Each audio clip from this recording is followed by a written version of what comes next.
How's it going, everyone? Scott McKay here at Createx Colors. We're going to be doing a cool project today. We're going to do some skulls and a little bit realistic fire, all done in yellow and orange tones on this orange panel that's been based out and cleared and sanded, ready for us to go. So we're going to use one of my pack of skulls pieces. We're going to use the Look Up. This is from set 1.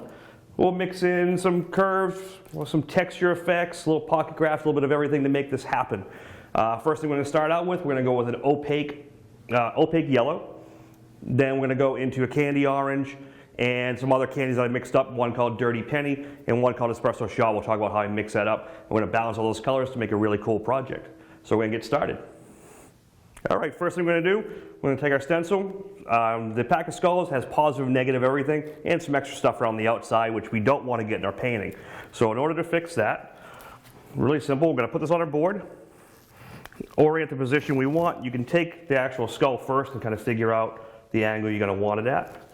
And then just line this up into place. And we're going to tape it into position. And what I like to do, if we can find the edge of the tape, sometime, there it is. So we're just going to tape off all this extra, all these little details here. Just kind of put a perimeter around it.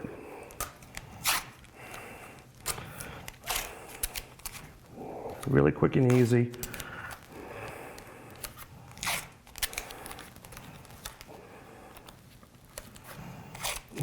Just enough to keep it down. And what I like to do is I curl up these edges, so you're not using a ton of tape to back mask. You can just take a piece of tape and just roll it. And what this is going to do is when you're spraying, the overspray is going to hit the tape and come off instead of getting onto the surface and getting stuck to the surface. Then you have all these lines, of stuff you don't want there. It's a really simple trick. Well, you can just take paper and fold it up too, but that should be enough. You're kind of just making just a deflector. Super, super easy. What I got here is I got the opaque yellow mixed with about 20% of the 40-50. This makes it bite a little bit better on the metal and it dries a little quicker so I can get that, that nice flood stroke I do with the fire you'll see as I go through it. And all I'm going to do here is I'm really just going to fog this in just for registration. It's going to be hotter at the front, so more fire than it's going to come off. So I don't want to really get a ton back here because the fire is going to come off this skull and kind of twist. So I'm mainly going to hit the front. The first pass I usually put down a little on the light side, not too wet. And then the second pass I can go a little stronger. Remember, you can always add more paint. It's harder to take it away. So you can build your paint slowly as you go. So what I like to do for this is just kind of come in here, and I'm not flooding it right to the edge. I'm kind of staying maybe an eighth off the edge and letting the overspray get. That way I don't have a really harsh line. And I can usually just kind of peel a section back and check it. Make sure I got enough. Yeah, that's enough. We'll go one stronger coat on the front. And if I did my job right, I should have very little to no overspray on the outside, which I don't. I got a little bit right there, but that was pretty much just a little dust. So really simple. Now I have, a place where I can put the skull for detail, but I'm not going to do this yet. I'm going to kind of map out where the fire is going to go. When you're doing fire, the realistic fire is you want to keep it very loose at the start, and then you tighten as you go. And you want to let the fire roll. At the base, the fire should be stronger, and as it dissipates from the source, it'll narrow out or squiggle and taper. But you shouldn't have like a bigger fire back here and small at the front. It should always taper. So I kind of sketch at this point. I just kind of map out and figure out how I want this fire to go. Really loose, and kind of keep it condensed, and I can always build out from there. I'm going to put a little bit around, a little glow. It's going to have a glow coming off.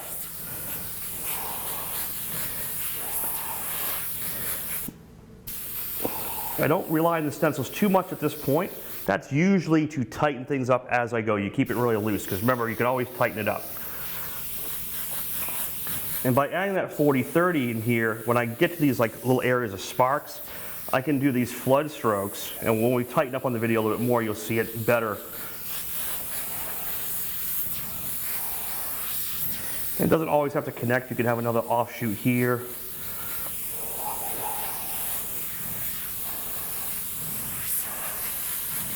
Just kind of plan it out. Definitely study some fire. Look at pictures and light sources and how you want to move, and you can find all sorts of ways to do it and kind of develop your own style for it. My style has been developed by lots of different people in the industry, including Mike LaValle and all sorts of guys who, you know, pioneered versions of this, and eventually you develop your own style, your own build, and your own process. This is just a sketch right at this point. By keeping it loose, you can really play with it and have fun, and you're not backing yourself into a corner by overly structuring it or overly stenciling it. Plenty of time for that.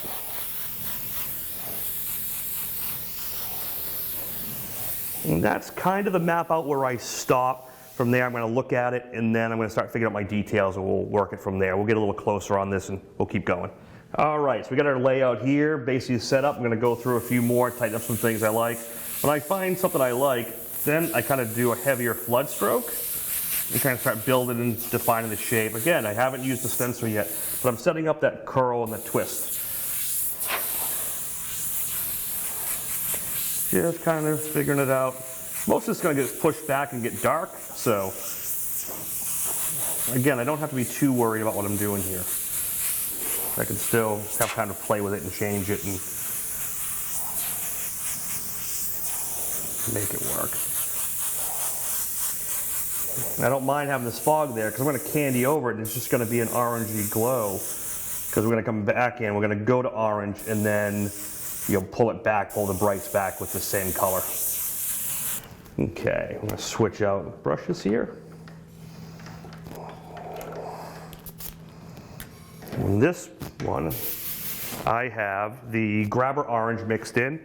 Grabber Orange is mixed with 1:1 40-50 with the Grabber Orange candy. No reducer. And we're just going to go straight into it. And I'm going to line this guy up. And here's the key to stencils. Don't flood the paint in there and make a super hard edge. You just want to softly register everything. By softly registering it, you have plenty of time to keep adding and defining the tones and building it and just letting it come to life. So I know the top of the nose is pretty dark, top of the eyes are pretty dark, so I can get those in now. So I just kind of set it up and just kind of work it. So see how now you don't even see the back of the skull much. It's just there a little bit. I can register it in here just so it's kind of defined. We'll probably tone it back out. And now this is where I can start going over this whole thing, and I can kind of fog over it and push that orange, push that yellow layer back.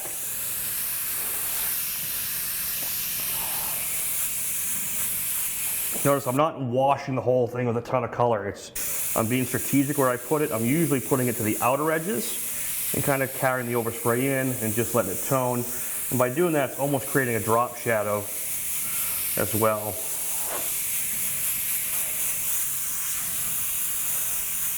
But now that this color is down, the next layer of yellow will have a darker color to bounce off of.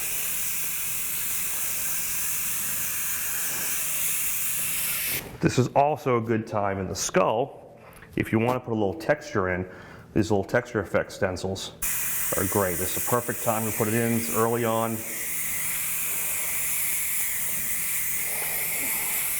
And again, if you put too much, it's not a big deal. You're going to be going back through and adding more highlights and lights and darks and midtones. So just slowly build it out. I could probably push the skull a little darker now.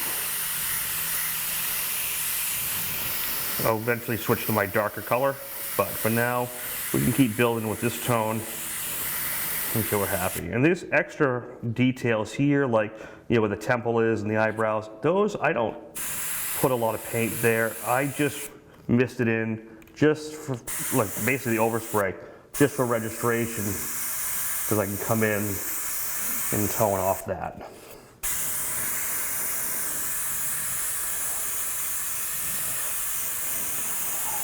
And this is kind of the middle ground.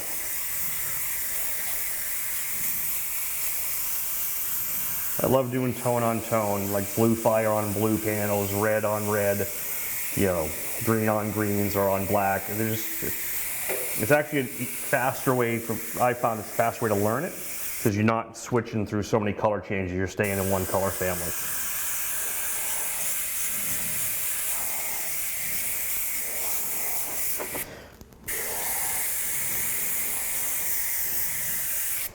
And I kind of like where that's toned. I think that's kind of got enough where I can start pushing back some details. I'm going to bring up the highlights again and kind of get a push-pull in the midtones.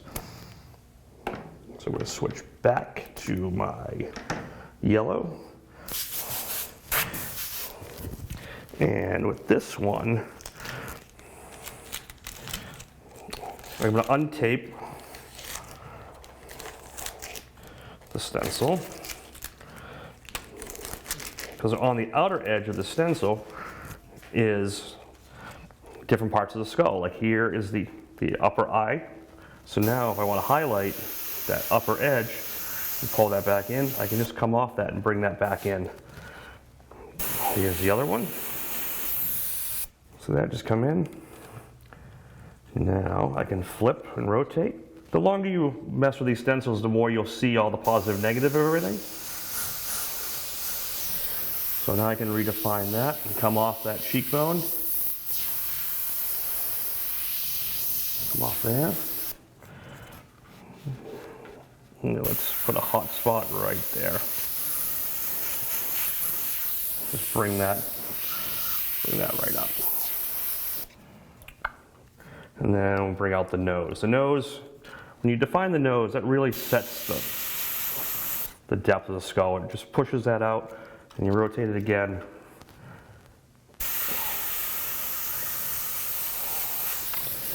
And there's the bottom. Highlight those cheekbones with a little core highlight. Again, I'm keeping it loose here, and that fire can come right off. And we'll start working a new set. When I work a new set, I don't trace out what I've already done. I'm making a new set like this. And this is where I'll start bringing the stencil more. And I'll start defining that set.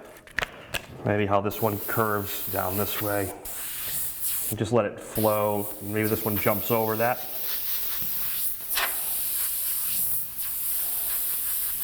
So, you know, that fire layer is still there underneath, but it's allowing this one to pop off. So if you didn't do this one wouldn't pop off the same. So even though by the end you might not see this section, it's defining what's above it.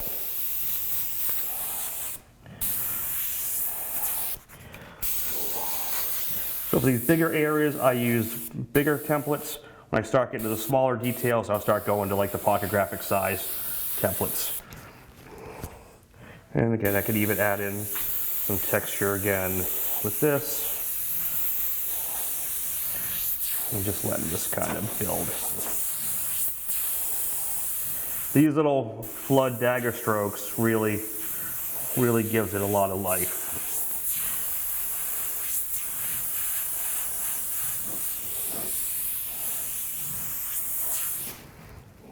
Just let it flow.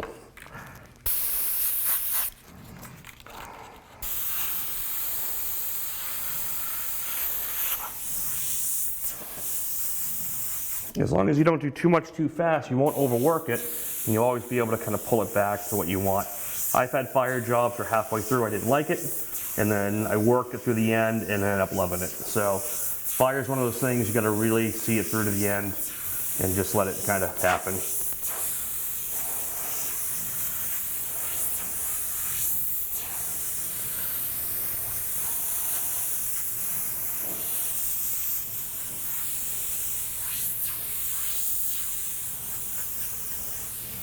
And I still haven't put any reducer in here. This is all straight, and this is running through the custom CS. once I start getting deep down to details, I'll probably reduce the paint a little bit, 5% intervals, until I'm happy with its flow. But right now I want that build. I want to be able to build the tone fast so I don't over reduce it. Yeah, I think that's looking pretty cool.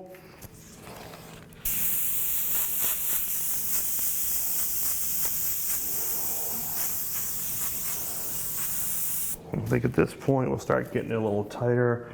Here's the little pocket graphics ones. This is where I start getting into some of the smaller areas, the smaller fire. I'll do more of that as I get down to the end. We're going to give this a little glowing eye inside. Just a little freehand, kind of soft dagger stroke.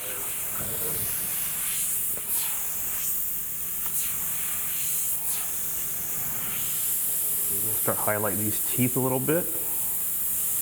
Just soft dagger strokes, same thing.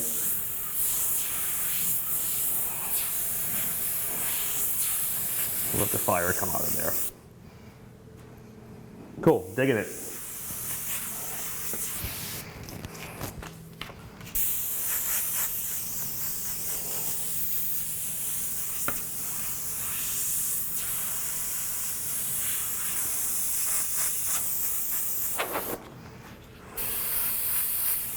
So you just let that kind of continue to roll, and you go from a loose stroke to a fade, and then tighten it up. And that'll really help you keep a natural flow to the fire.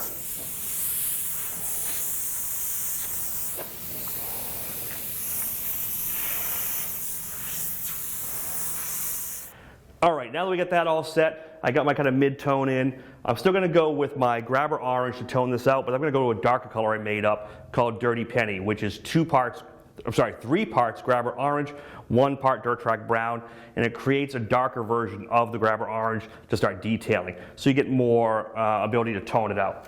So I'm gonna start with the regular orange. I'm gonna be more selective where I tone. And at this point, I put about 5% reducer, 4011 reducer, into the candy. So I can tone it softer and slower.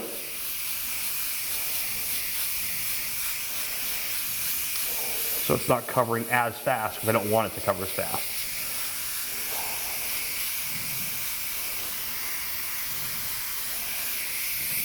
But see, it's just toning that back. I'll come back through, make sure I like everything here. I'm just letting this stuff work down here because I can do little kind of strokes off the base color orange. Because when it's cleared, it's just going to give more tone to the piece.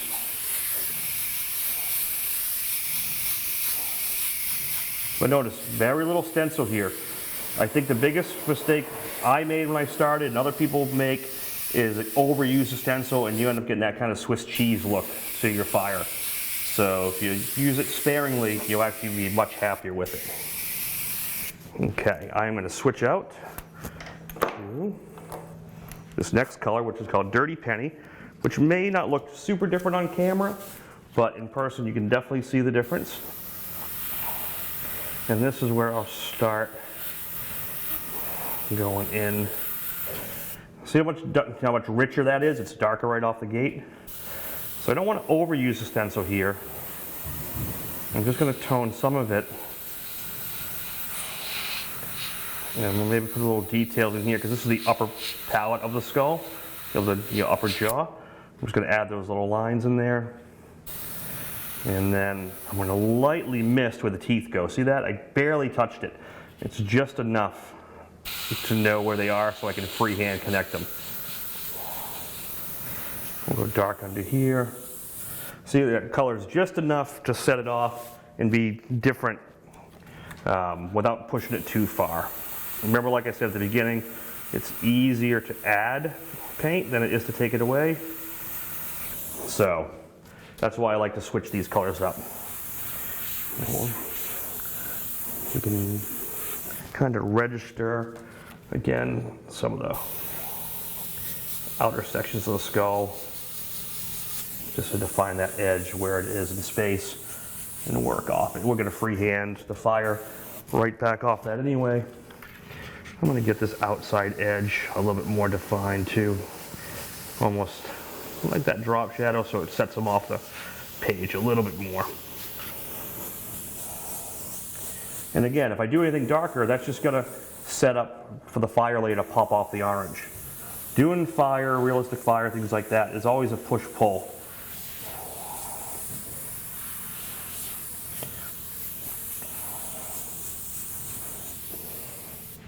Okay, so when I go in for the detail, this is where I'm probably I might reduce it a little bit more as I start getting down to the final details, but this is running really good.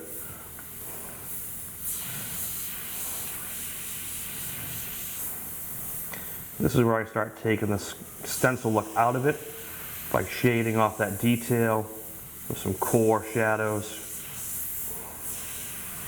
blending that back. I think I'm going to add about 5% more reducer to it. I'll let that sit for a sec, and then we'll come back in and finish all this. Okay, so I just put a little bit more reducer, about 5%, just to tone it a little bit more and thin it. So when I get into these finer details, then I'll play with a little pressure on it, so I don't get too many blowouts. Once you get it dialed in, you don't have to worry about blowouts and things like that. So what I want to do now is I want to take the stencil edge out by freehanding off some of these lines, and we'll put some little bone texture in, some little cracks. See how nice that's flowing? Just that little bit of reducer is all it took to achieve the details I want.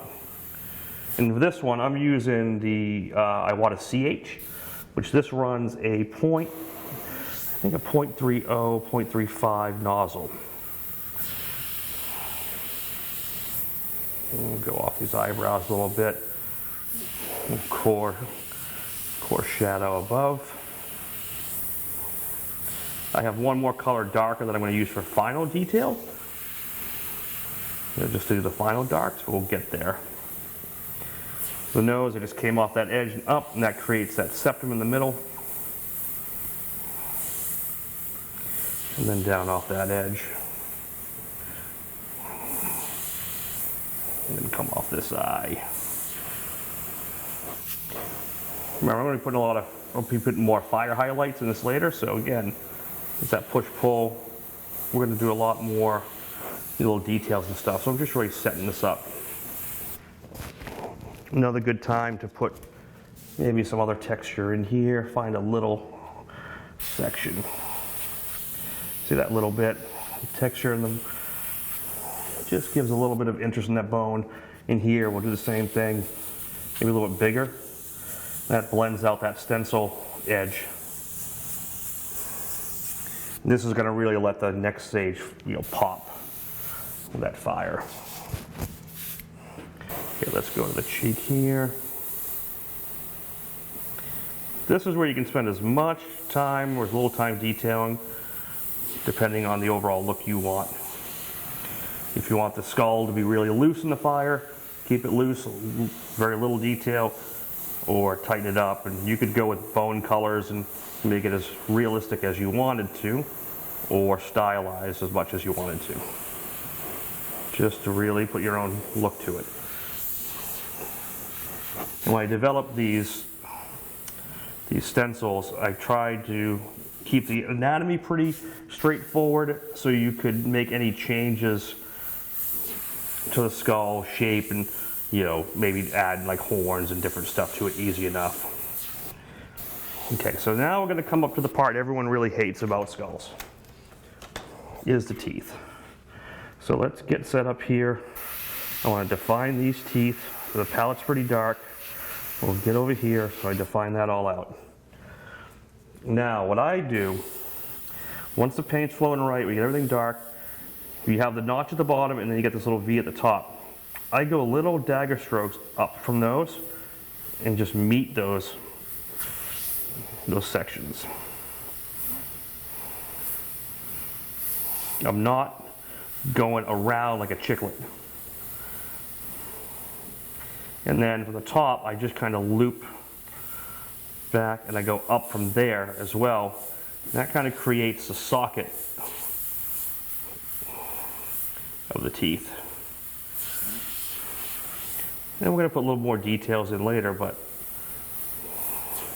by doing it that way, you give yourself the freedom to kind of work those teeth in without trying to like make a whole tooth in a line. You work from the bottom, that bottom dark, and just work your way up. And I got that next darker color that I can work with to pull out any other details, but I'm going to probably brighten some stuff up again. And put a little bit of this color out here. I don't want to put too much of this color because it can start getting muddy out here if it hits too much of the bright yellow. You really want to put the dirty penny like over the oranges and not too much over the yellow so it doesn't get too muddy.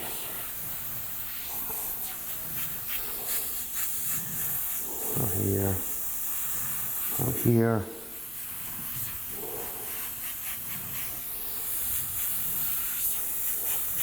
And when you clear this, that's when it's really everything's gonna pop. That's the other thing about doing fire and automotive style painting. If you like it at this stage, when you clear it, you're gonna love it even more because it intensifies everything.